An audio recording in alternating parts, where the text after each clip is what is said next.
Olá, sejam todos bem-vindos mais uma vez nesse nosso instante de estudos aqui no grupo de estudos Irmã Angélica. Estamos estudando o livro dos Espíritos, estamos no livro 3 das Leis Morais, capítulo 3 da Lei do Trabalho, e é o último tema desse capítulo 3, que é limite do trabalho e repouso. É uma continuação da Lei do Trabalho. A gente está entrando na pergunta número 682. E a pergunta número 682 diz assim: sendo uma necessidade para todo aquele que trabalha, o repouso não é também uma lei da natureza? E a resposta, sem dúvida. O repouso serve para a reparação das forças do corpo e também é necessário para dar um pouco mais de liberdade à inteligência, a fim de que se eleve acima da matéria. Então, é óbvio, né? Tranquilo, de a gente conseguir compreender. O trabalho é uma lei divina e natural, mas tudo que excede ao equilíbrio, se você trabalha só demais e não repousa, gera desequilíbrio, vai desencadear problemas de saúde. Então, não é bom. Além do que, o repouso, os momentos que a gente tem de descanso, eles não servem só para descanso do corpo, mas também servem para a gente exercitar muitas vezes a mente. Na medida em que a gente ocupa melhor esse tempo de descanso, por exemplo, com artes, com qualquer outra atividade que seja uma atividade que acabe enriquecendo o espírito também. Então, além de satisfazer uma necessidade do corpo de descanso, acaba atendendo a outras necessidades espirituais. Pergunta número 683. Qual o limite do trabalho? A resposta? O das forças. Em suma, a esse respeito, Deus deixa inteiramente livre o homem. Ou seja, o limite do trabalho está no limite das nossas forças. A gente tem que conseguir reconhecer em que ponto e quanto a gente deve trabalhar e quanto deve descansar. Todo abuso acaba sendo sempre penalizado com algum tipo de doença, de desequilíbrio, seja ele por conta do corpo físico, seja ele mesmo uma estafa mental, se a gente exercitar demais e não se reconhecer, não passar a se reconhecer qual é o seu limite. Pergunta número 684. Que se deve pensar dos que abusam da sua autoridade impondo seu excessivo trabalho? Resposta: isso é uma das piores ações. Todo aquele que tem o poder de mandar é responsável pelo excesso do trabalho que importa a seus inferiores, porquanto, assim fazendo, transgride a lei de Deus. Começa a ficar claro uma responsabilização de cada um de nós. Se nós estamos numa posição de comando nessa existência, se exercemos um certo poder, vamos dizer assim, por arrebanhar pessoas para trabalhar para a gente tem por responsabilidade também cuidar da questão do descanso das pessoas que trabalham para a gente. Essa responsabilidade acaba sendo transferida para o patrão. Se esse que recebe essa incumbência não cuida dos seus liderados, não cuida dos seus trabalhadores, acaba ele assumindo consequências pelo fato de não proporcionar o repouso necessário para aqueles que trabalham com ele. Pergunta número 685. Tem o homem o direito de repousar na velhice? E a resposta, sim, que nada é obrigatório, senão de acordo com as suas forças. E aqui a gente entender bem a questão de que na velhice é normal, e no envelhecimento é normal que as nossas forças físicas vão diminuindo gradativamente, na medida em que o nosso corpo também envelhece. Então esse reconhecimento e a diminuição gradativa do esforço que é praticado é bastante interessante e sábio, porque se você continua tentando exercer as mesmas atividades que você fazia antes, sem reconhecer as limitações que você passa a ter por uma nova condição, uma nova situação, você ignora que você está envelhecendo, ignora essa necessidade do corpo físico. Como diz na questão anterior, o reconhecimento do quanto se trabalha é o reconhecimento do próprio indivíduo, na medida em que ele começa a se reconhecer o quanto ele consegue trabalhar. O ideal é que a gente se mantivesse dentro das possibilidades e dentro daquilo que é saudável fazer, ocupado. E a ocupação a gente já viu que ela é um trabalho. seja um trabalho material, aquele que traz rendimento, ou seja qualquer outro trabalho, como por exemplo o estudo, desenvolver outras capacidades, outras habilidades. Se ocupar significa trabalho, e significa ocupar e crescer com a mente, por exemplo. Então, se a gente teve que durante muito tempo ser obrigado a trabalhar, né, durante a velhice, que a gente tenha se preparado para um momento onde essas ocupações vão mudando, né? Elas deixam de ser menos físicas e passam a ser mais mentais, elas passam a ter uma ocupação diferente, de maneira que o espírito possa aproveitar toda a existência aqui na Terra, todo o tempo de vivência aqui, para alguma ocupação útil, aquela que faça bem ao espírito. Mas quando tratando aqui do trabalho, está muito mais na característica do trabalho material, aquele que produz riqueza.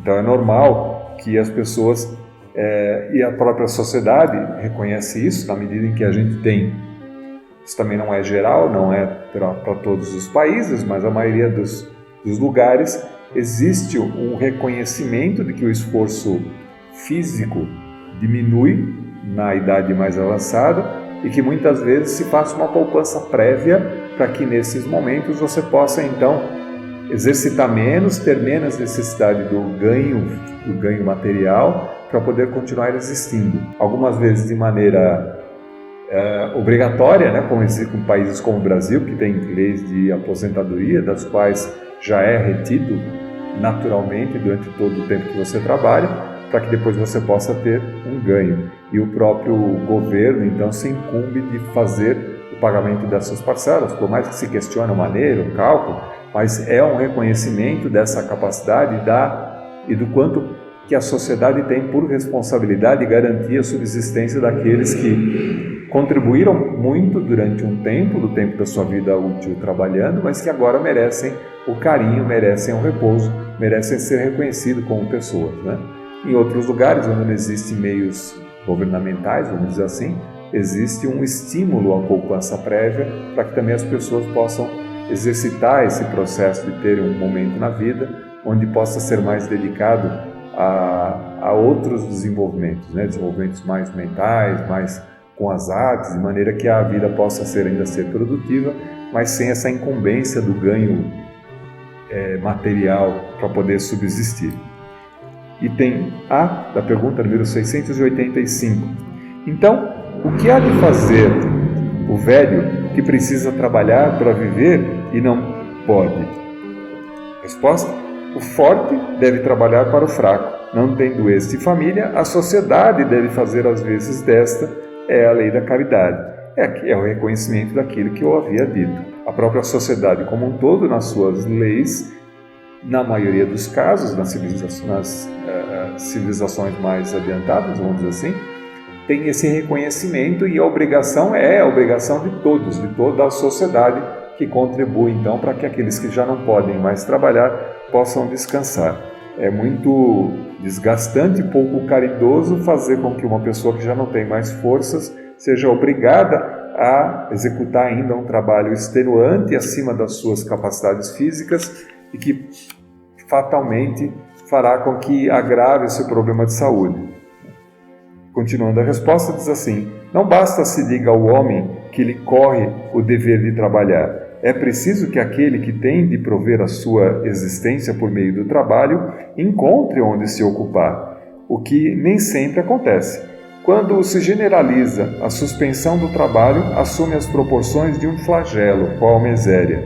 A ciência econômica procura remédio para isso no equilíbrio entre a produção e o consumo.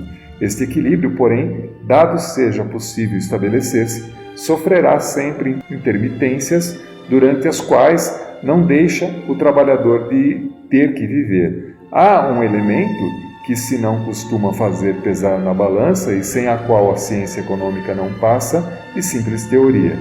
Esse elemento é a educação, não a educação intelectual, mas a educação moral. Não nos referimos, porém, à educação moral pelos livros, e sim a que consiste na arte de formar os caracteres, a que incute hábitos, porquanto a educação é o conjunto dos hábitos adquiridos.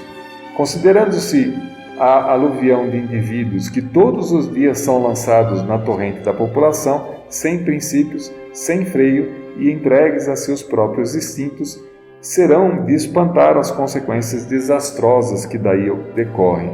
Quando esta arte for conhecida, compreendida e praticada, o homem terá no mundo hábitos de ordem e de preferência para consigo mesmo e para com os seus, de respeito a tudo que é respeitável, hábitos que lhe permitirão atravessar menos penosamente os maus dias inevitáveis. A desordem e a imprevidência são duas chagas que só uma educação bem entendida pode curar. Este é o ponto de partida, o elemento real do bem-estar, o penhor da segurança de todos.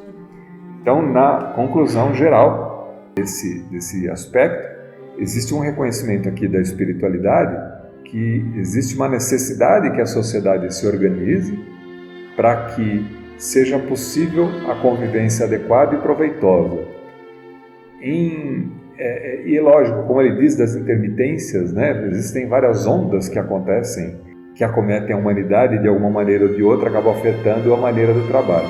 Quando se, por exemplo, despreza aqueles que são mais velhos, na desalocação dessas experiências, vamos dizer assim, quando a gente poderia ter um processo de convívio mais saudável, né? Se a gente ocupasse o nosso tempo nas organizações de maneira que aqueles que tivessem mais experiência, que fossem ficando mais velhos e que, por consequência do envelhecimento, vão perdendo a sua capacidade física, pudessem ser tutores daqueles que iniciam e que têm mais capacidade física, você estaria atendendo a duas necessidades básicas aqui. Uma daquele que já não pode mais praticar a atividade física tão desgastante, ao mesmo tempo em que esse convívio saudável com outros mais novos pudesse passar a experiência, para que esses mais novos pudessem também não repetir os mesmos erros que foram repetidos por aqueles que agora se tornam mais velhos. Simplesmente a desalocação dos mais velhos com a colocação de mais novos gera um gap que faz com que sempre os mais novos tenham que passar pelas mesmas experiências e cometam os mesmos erros. Então, o que parece que é mais proveitoso ou mais rentoso para as organizações acaba sendo, de outra maneira, menos proveitoso e que deixa de cumprir uma atitude que é uma atitude também de caridade e de convivência, que é a convivência com os mais velhos. Quando a gente perde a convivência com os mais velhos, a gente perde o respeito em relação à experiência adquirida e também perde uma fonte de referência, porque na medida que a gente convive com os mais velhos, a gente antecipa situações das quais a gente vai passar. Então a gente começa a se preparar para o envelhecimento também, sabendo que em algum momento passaremos por essa situação. Então faz com que a gente haja com mais sabedoria na existência e sofra menos no processo de envelhecimento. A falta de convívio entre as gerações dos mais novos com os mais velhos acaba causando um lapso, um gap nessa história, que faz com que muitas vezes exista um desencontro dessas gerações e tudo aquilo que poderia ser transmitido como era nos processos mais antigos deixa de ter uma certa sequência, de maneira que a gente não evolua tão rapidamente. Passamos um ciclo de modificação, de evolução de tecnologia e que os trabalhos, as tarefas também mudam muito fortemente, mas a isso a gente responde assim, o ser humano continua sendo ser humano, continua tendo os mesmos problemas de relacionamento que sempre teve.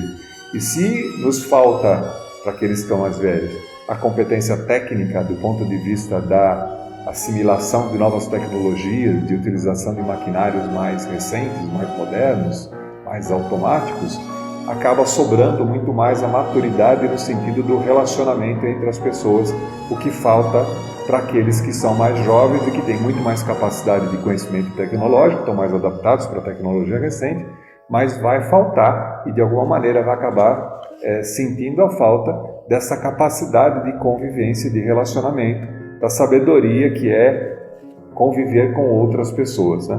Então, mas isso faz parte também do crescimento, a própria sociedade evolui nesse sentido e, como eu já comentei aqui em outras situações, a evolução acaba funcionando como um pêndulo. E se a gente, de uma certa maneira, abusa demais desse deslocamento, né, dando um desprestígio para aqueles mais velhos, tende numa sequência seguinte, a reconhecer que esse gap está causando problemas para a própria sociedade, e a própria sociedade se organiza de maneira a cobrir ou repor aquele problema causado. Então a gente vive de ação e reação, tendo que cobrir más escolhas que como sociedade fizemos, assim como o indivíduo faz, assim como nós, nossa própria vida fazemos. Se abusamos demais de uma situação, trabalhamos demais, acabamos ficando doentes por não reconhecer o repouso. Se repousamos demais, deixamos de nos desenvolver e de contribuir com a sociedade. Então, o meio termo, o equilíbrio entre as duas questões, é o equilíbrio parecido com o trabalho e com o repouso. A sociedade também, por ser uma coleção de indivíduos, acaba sofrendo das mesmas consequências. Uma sociedade que repousa demais e trabalha de menos, acaba tendo por consequência também essa questão de não perceber o ganho que poderia, ou não se desenvolver como poderiam estar se desenvolvendo se estivesse trabalhando mais, porque estão só convivendo ou vivendo dos ganhos obtidos por outros anteriores, por exemplo, pelos antepassados, por aqueles que vieram primeiro. O trabalho excessivo, por outro lado, acaba trazendo o desgaste, a doença, que acaba cometendo o desequilíbrio e que por isso também traz prejuízo. A ideia é que a gente consiga encontrar esse meio termo entre trabalho e repouso, de maneira que o tempo todo possa ser produtivo, que essa nossa existência na Terra possa ser uma existência de crescimento e de evolução. A gente encerra, então, o capítulo 3 da Lei do Trabalho e começa, então, o capítulo 4 da Lei da Reprodução. E o primeiro tema do capítulo 4 da Lei da Reprodução fala sobre a população do globo. A pergunta 686 diz assim: é lei da natureza a reprodução dos seres vivos? E a resposta: evidentemente, sem a reprodução, o mundo corporal pereceria. Se a reencarnação é um preceito da doutrina espírita, ela parte do princípio que a reencarnação é um processo normal. Estamos aqui sempre durante um período determinado e, por conta desse período determinado, um dia retornaremos à pátria espiritual. É natural que essas várias reencarnações que aconteçam se deem por ciclos de reprodução. Então temos que ter filhos para que o nascimento dos filhos proporcione que outros espíritos possam encarnar aqui e seguir essa sequência aqui, ter a sua existência, o seu processo de crescimento e evolução, assim como outros virão na sequência. Então essa gradação, essa limitação do tempo de vida aqui no planeta, na nossa encarnação, ela tem o propósito de permitir para a gente uma existência aqui na Terra, mas que na sequência a gente retorne à espiritualidade para fazer o balanço daquilo que a gente fez, e nesse tempo em que a gente retorna para a espiritualidade, outros possam estar ocupando a matéria aqui do planeta, possam estar ocupando a existência aqui na Terra para continuar o seu processo de evolução. Pergunta número 687. Indo sempre a população na progressão crescente que vemos, chegará o tempo em que seja excessiva na Terra? Ou seja, aqui estava num momento, o que já não acontece nos dias de hoje, a gente passou hoje um ciclo ao contrário, como a questão do pêndulo. Aqui estava num processo de crescimento da humanidade, a humanidade crescente, aumentando cada vez mais. Isso não pode chegar um momento de estafar a capacidade do planeta de manter a vida aqui, de manter seres aqui encarnados? E a resposta? Não. Deus isso provê e mantém sempre o equilíbrio. Ele coisa inútil alguma faz. O homem que apenas vê um canto no quadro da natureza não pode julgar da harmonia do conjunto. Quando a gente tem um olhar mais alargado, a gente vê ciclos na evolução da humanidade, onde você tem produção, uma população muito maior, de repente você passa por um processo, como passamos agora, de um encolhimento do planeta, dos habitantes do planeta. Temos muita gente encarnada, mas é natural que as famílias agora comecem a encolher. A gente olha isso pela taxa de natalidade. Quando a taxa de natalidade é inferior a 2, significa que a população está encolhendo e está envelhecendo. É o que acontece nos países da Europa, é o que acontece no Brasil, inclusive. As pessoas, através do livre-arbítrio, começam a fazer o controle da natalidade e começam a ter menos filhos. Isso faz com que a população do planeta dê uma encolhida. Esse controle geral, que parece do nada, né? É um controle muito mais divino da manutenção e do planejamento do próprio planeta, da quantidade de seres aqui encarnados que são suportados e da experiência que cada um precisa passar. Com isso, a gente começa um outro tema, ainda no capítulo 4 da Lei da Reprodução, que tem por título Sucessão e Aperfeiçoamento das Raças. Pergunta número 688. Há, neste período, raças humanas que, evidentemente, decrescem. Virá um momento em que terão desaparecido da Terra, como a gente estava dizendo, o controle da natalidade e a diminuição da população. Assim acontecerá de fato, é que outras lhes terão tomado lugar, como outras um dia tomarão o da vossa. E aqui a gente considera que é um termo antigo, né? Porque nós estamos falando em 1850 e tanto. E aqui fala de raças humanas que evidentemente decrescem, porque ainda está num parecer de considerar que existem raças humanas. Na verdade, não existem raças humanas, né? Somos uma raça humana, né? Somos seres diferentes na aparência, mas somos todos da raça humana. Não existem raças humanas diferentes. Mas aqui ainda era a conotação que era utilizada na época. O que se está tentando colocar aqui é que, dada essa movimentação e o que acontece, é que algumas características, alguns povos específicos tendem a diminuir e sumir, mas isso também já aconteceu durante bastante tempo. A humanidade vem acontecendo assim, sempre. A gente precisa mover o olhar um pouquinho da questão do olho material, de enxergar a matéria e lembrar que somos todos espíritos e encarnamos e desencarnamos, cada um numa região, num momento diferente, para ter as existências que precisamos para a nossa evolução. Então, uma hora nascemos numa região, poderemos numa outra existência nascer em outra região, se for a nossa incumbência, se for a nossa experiência pela qual devemos passar. Então, ninguém nasce de uma raça, um espírito não tem raça, não tem cor, somos todos. Nem somos espíritos homens, nem espíritos mulheres, somos espíritos. Estamos homens, mulheres, somos índios, somos pretos, somos brancos, somos latinos, somos europeus, a depender da nossa necessidade de aprendizado. Logicamente, como a gente já comentou em algumas outras sessões anteriores, existe uma certa tendência de a gente continuar num determinado período com um conjunto de pessoas, porque são as pessoas que nos são afetas, né? São aquelas que fazem parte do nosso ciclo e por conta disso repetir numa determinada região. Mas não significa que estamos presos, como também não estamos presos nem no planeta Terra. Como espíritos, somos espíritos. Estamos durante uma longa jornada aqui no planeta Terra, mas também podemos ir a outros planetas se assim é nosso desenvolvimento requerer.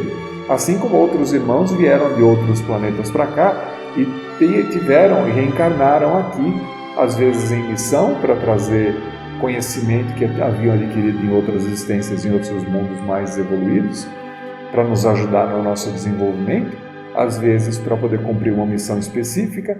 Então, tirar esse olhar do ponto de vista material ajuda a fazer esse entendimento de que as raças não sobem, desaparecem, não mudam. Quer dizer, nós como povos estamos mudando, somos muito diferentes dos povos que estavam aqui na Idade Média. Evoluímos enquanto formação, nossa própria formação física é diferente, porque é uma evolução desse processo.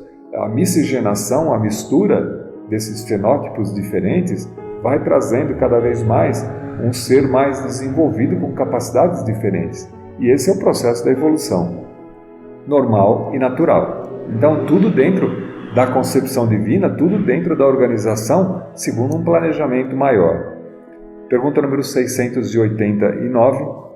Os homens atuais formam uma criação nova ou são descendentes aperfeiçoados dos seres primitivos? Que continuação do tema. São os mesmos espíritos que voltaram para se aperfeiçoar em novos corpos, mas que ainda estão longe da perfeição. Assim, a atual raça humana, que pelo seu crescimento tende a invadir toda a Terra e a substituir as raças que se extinguem, terá sua fase de decrescimento e de desaparição. Substituí-la-ão outras raças mais aperfeiçoadas que descenderão da atual, como os homens civilizados de hoje descendem dos seres brutos e selvagens de tempos primitivos. De novo, a considerar a questão daqui da raça humana, né? Somos ainda a mesma espécie, só temos uma evolução, vamos mudando, né? As características físicas vão mudando, porque o planeta vai mudando também, as características físicas do planeta mudam. Isso requer que a gente também tenha capacidades diferentes. A própria evolução da ciência faz com que muitas vezes a evolução do nosso corpo físico também modifique. Hoje, pelo avanço da medicina e pelo avanço das características, por exemplo, de higiene, de urbanização, somos seres muito mais frágeis fisicamente do que éramos no passado, já que naquela época a existência muito mais dura fazia que só seres mais fortes vingassem. Então, aqueles que nasciam com uma certa deficiência ou debilidade em algum grau faleciam e não geravam prole, como é assim com os animais também no processo da evolução, né? Como a gente vai desenvolvendo a raça humana e começamos a conhecer mais a ciência, começamos a cuidar mais da urbanização, começamos a cuidar mais da higiene, começamos a cuidar mais e melhor da alimentação, isso vai dando, por característica também, seres que são mais frágeis, mais sutis, mas por outro lado, o que a gente perdeu em matéria física ganhou em matéria mental, né? Existem estudos que mostram que a partir do desenvolvimento do fogo, quando o homem começa a cozinhar os alimentos, o cérebro humano começa a crescer muito mais, porque ele consegue consumir muito mais calorias do que consumia quando não aquecia os alimentos.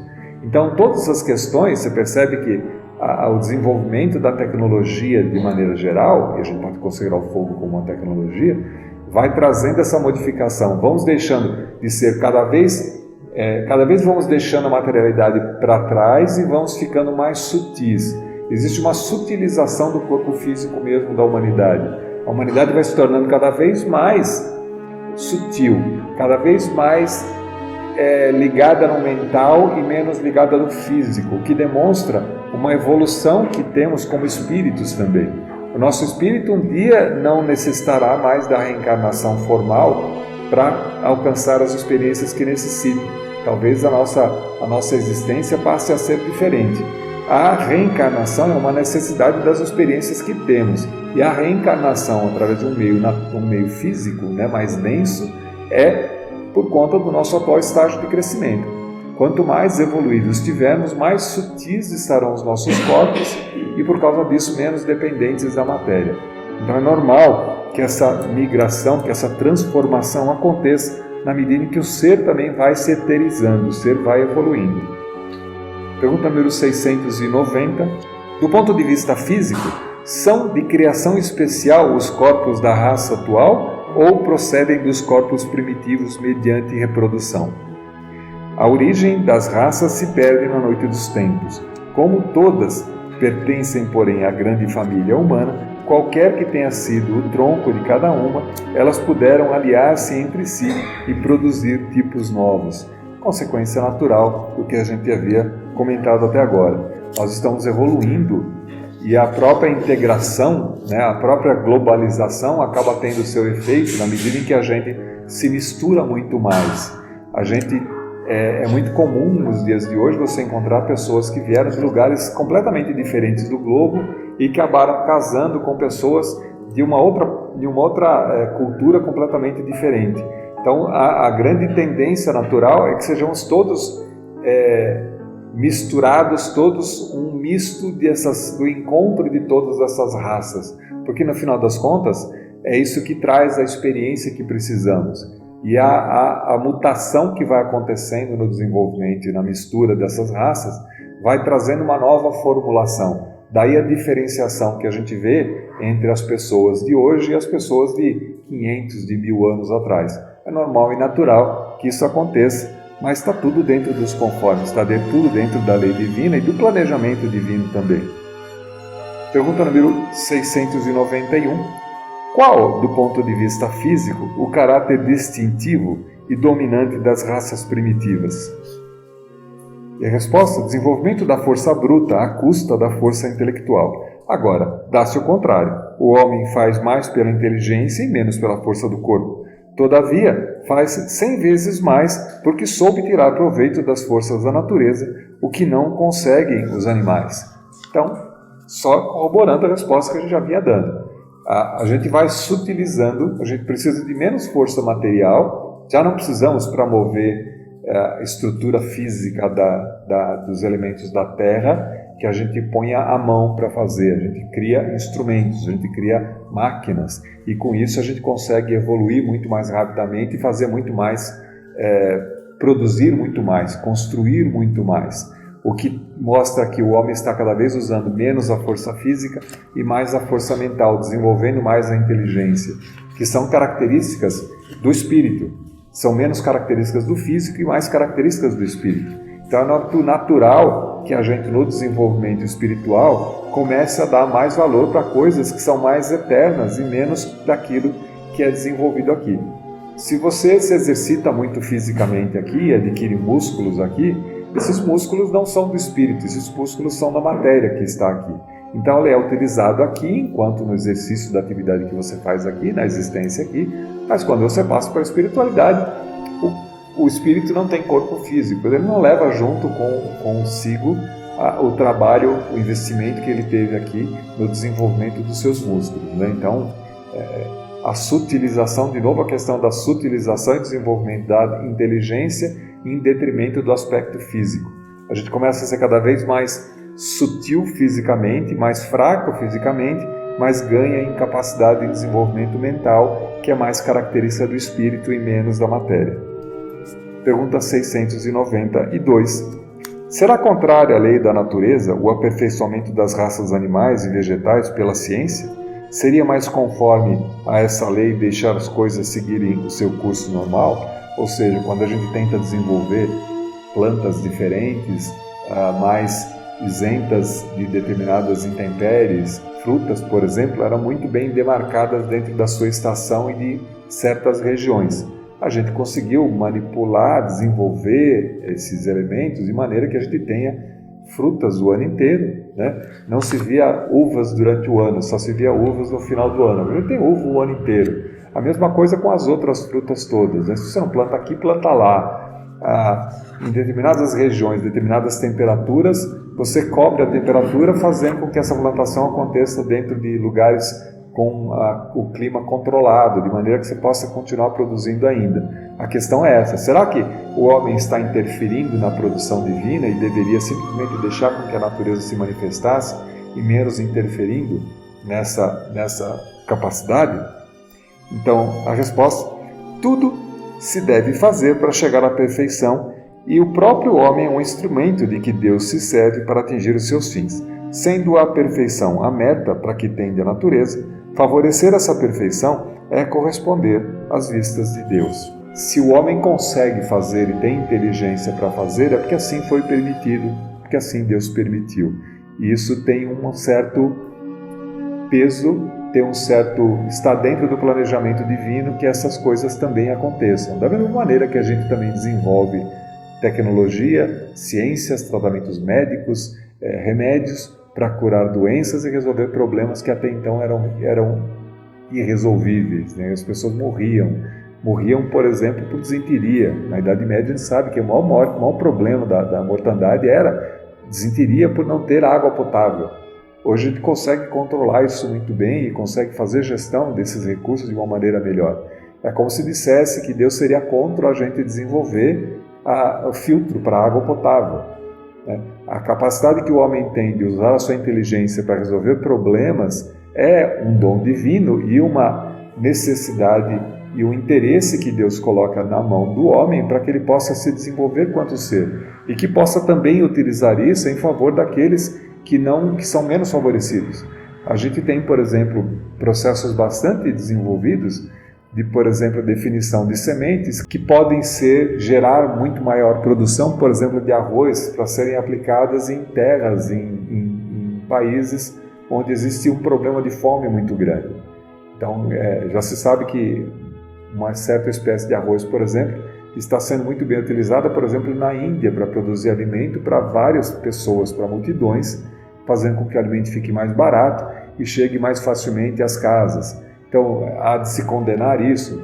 Não, logicamente que não. Mas foi interesse comercial. Não se esqueçam que tudo é ferramenta divina e mesmo o escândalo ele é necessário, né? Aquele que o faz nesse sentido, que fez para ganhar dinheiro simplesmente, tem o seu peso e terá a sua responsabilidade sobre a maneira como agiu.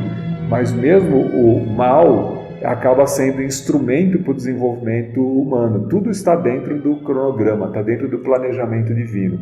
E mesmo o que parece mal, de alguma maneira, tem alguma serventia para que o nosso desenvolvimento como humanidade possa crescer, para que o nosso planeta possa continuar evoluindo e para que a gente possa ser melhor. A gente para por aqui, a gente retorna então na próxima sessão para continuar. Então, estamos agora no livro 3 das Leis Morais, no capítulo 4 da Lei da Reprodução do Livro dos Espíritos. Até a próxima!